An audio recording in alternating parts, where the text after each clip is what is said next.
Party నుంచి బయటకు వచ్చేదానికి ముఖ్య కారణాలు ఇందులోనే ఉన్నాయి. మనం ప్రజలకు చెప్పింది వేరు, ఈరోజు జరుగుతూ ఉండేది వేరు.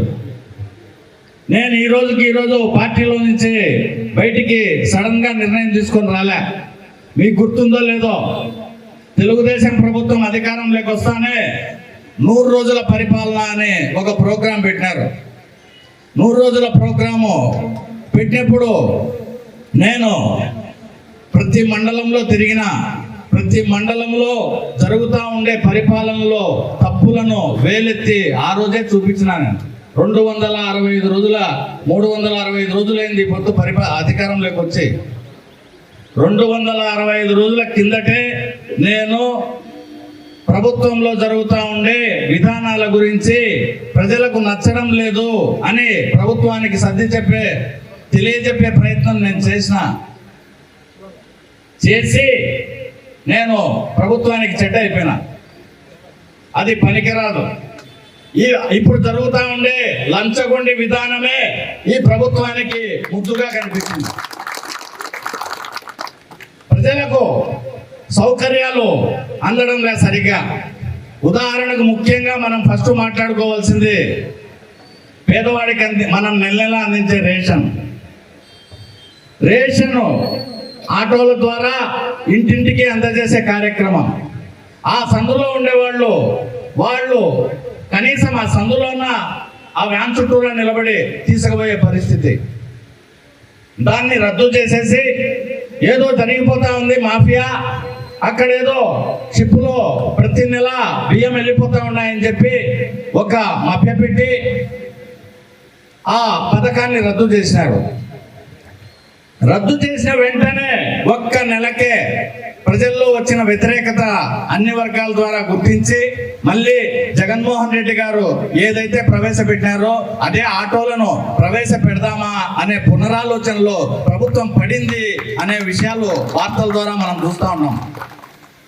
మళ్ళీ మనం జగన్మోహన్ రెడ్డి గారి పథకం పెడితే ఆయనకు పేరు వస్తుంది, పెట్టకపోతే ప్రజల్లో వ్యతిరేకత వస్తుంది అనే మీమాంసలో ఈ పొద్దు ప్రభుత్వం ఉంది. అంటే దీన్ని బట్టి మనకందరికీ ఒకటి అర్థం కావాలా. నాకు అర్థమైంది ఏమంటే, ఆ రోజు ప్రచారంలో అనేక ప్రచార మాధ్యమాల ద్వారా ఊదరగొట్టారు.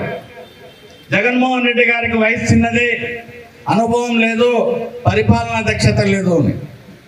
సరే, ఈ రేషన్ బియ్యం పంచే విషయంలో అంత చిన్న వయసులో ఆయన చూపిన ముందు చూపు ఈ పొద్దు మళ్ళీ మీరు అదే మార్గంలో నడవాలని ప్రయత్నం చేస్తున్నారంటే, మీరు నడవకపోతే ప్రజా ఆగ్రహానికి గురి అవుతారని మీరు భయపడుతున్నారంటే, ఆయన ముందు చూపు, ఆయన పరిపాలనా దక్షత నాకు నచ్చే నేను ఈ పార్టీని వదిలేసిన.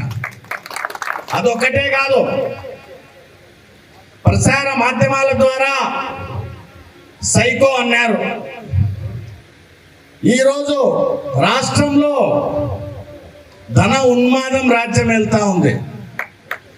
ఎక్కడ చూసినా పార్టీ లైన్లో చూసినా డబ్బే, ప్రభుత్వ లైన్లో చూసినా డబ్బే. ప్రజా ప్రతినిధులుగా బాధ్యతాయుతంగా ఉండే చాలా మంది మేము 70% పైన ఇస్తున్నాము, 30% మేము తీసుకుంటున్నాము, మిగిలించుకుంటున్నాము అని 100 మందిలో 1000 మందిలో ప్రజలకు చెప్పే సందర్భాలు మనకు ఎంతో మంది కార్యకర్తలు ప్రజలు చెప్తానే ఉన్నారు.